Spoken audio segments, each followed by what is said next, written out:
the start of the World Cup has got us, very excited, and it seems like we're the only ones that were actually very excited with that opening match. What was going on with the crowd there at Narendra Modi Stadium?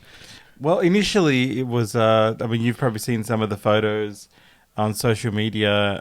It was quite empty. Yeah, it was an odd visual. Like, it's just like, I don't know. Usually World Cup, like it comes around every 4 years. It's special. We saw it in England, we saw it in Australia. It's usually a big crowd turns up for the opening match. And we saw, like, at the start of the match, it was just there was no one there. No one turned up. Yeah, look, There's probably a few things to factor in. Like, one, it was a working day, and two, it's in India, so everything opens quite late in India. So, by I think halfway, they said that there was about 47 to 50,000 people. Bullshit. It's a bit hard to tell actually because it's a very large stadium. I think 134,000 people. Bullshit. Yeah, it's just it's quite an odd visual.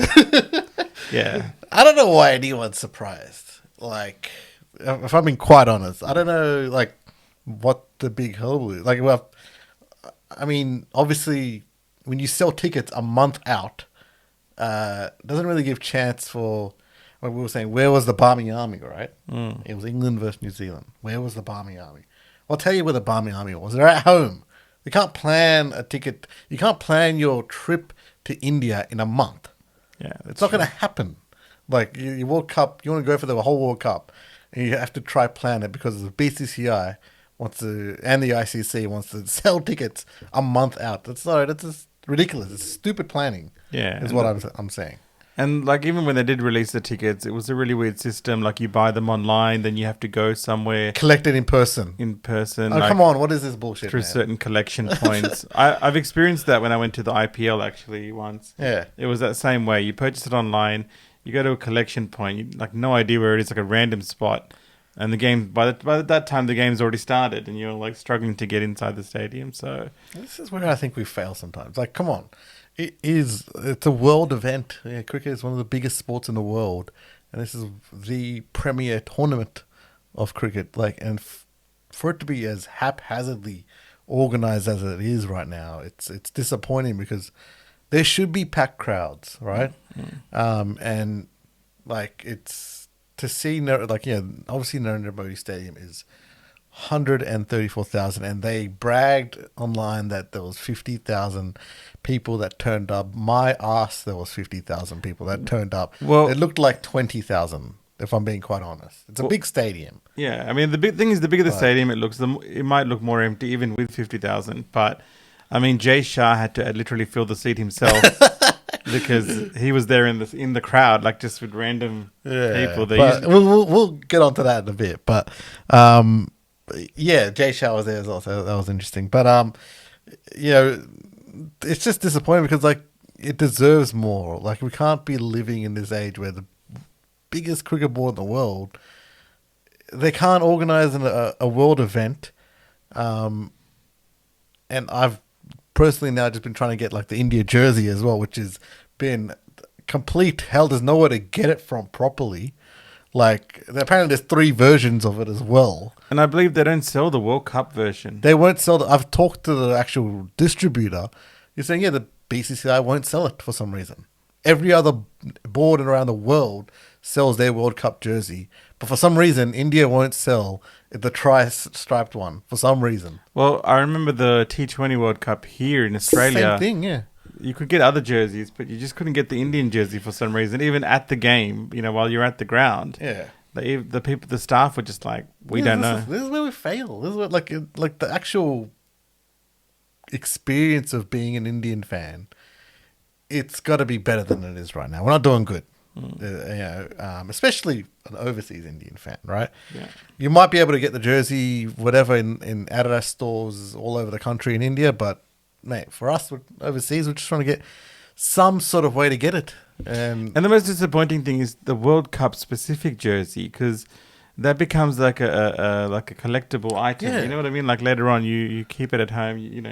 you remember Yeah. if India wins the World Cup, you remember that jersey. Like, it'll be a special sort of thing, and they don't sell it, unfortunately. Yeah, but like, getting back to the match, England and Zealand. We'll talk about the match.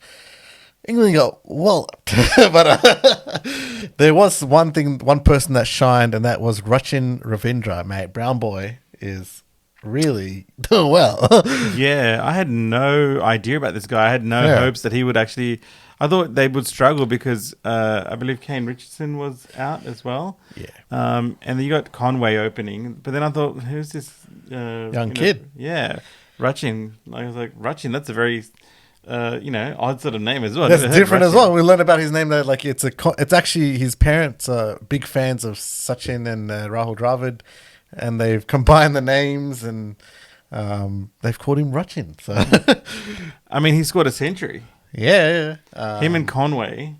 It's a big statement. I mean, already after that century, we started hearing murmurs that he's going to get a big price at the IPL auction.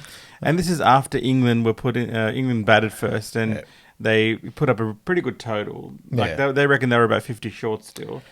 Maybe they got spooked by the ghosts around the stadium. there was no one there, so they'll be like, "What's going on here? We're at the right place." It's like when they hit the ball, they can hear the echo of the ball hitting the bat. Yeah, and it was too loud. It must have really gone to their ears. But yeah, then New Zealand got in, and they only lost 1 wicket. New Zealand. It's a big statement, right? New Zealand were the finalists last time, heartbreakingly losing in that crazy match, but. Do you reckon there was a bit more fire in New Zealand because of that? Oh, they looked pumped up. Like they looked like the past 2 World Cup finals, because they were in the past 2 World Cup finals. Strong team. They look a bit pissed that they want to win this. And the way England won the previous one, it's a bit. There's a bit of fire in New Zealand. It was a great match. I love that match, but. Ultimately, it just still ended up being a draw, right? And it all went down to calculations and runs scored and all that sort of stuff, which is unfortunate. But New Zealand looks strong, and man, they really put out a statement there with that 9-wicket win. They're here to win this. I saw a meme. It was something about like New Zealand, in like. Just general cricket throughout the year, like just like a bit average, here and there. Yeah. But when it comes to ICC tournaments, New Zealand, they're the opposite of South Africa. They turn up. You see some bowling attack that you've never seen in New Zealand before. Yeah. Throughout the year, but then in ICC tournaments, you got Trent Bolt available, you got Lockie Ferguson available. They got all these crazy players. Like they all come back for this tournament, and then collectively, they make a very strong unit. Quality side. But yeah, it wasn't an odd start. I mean, obviously the next day we had Pakistan and Netherlands, and that was a bit dicey there for Pakistan, but they got through in the end. But even there, the crowd was okay-ish. So far, it's been okay. And I'm suspecting like every non-Indian game is going to be like that. Like, frankly, and just because of the fact that it just feels like it's haphazardly organized, and there's no way for overseas fans to sort of really plan and come here, and that includes us. We really wanted to be there, but I mean, if you can't really have your fixtures out, like at least a year out, which is what every other country does, then it's hard to really plan to go there. But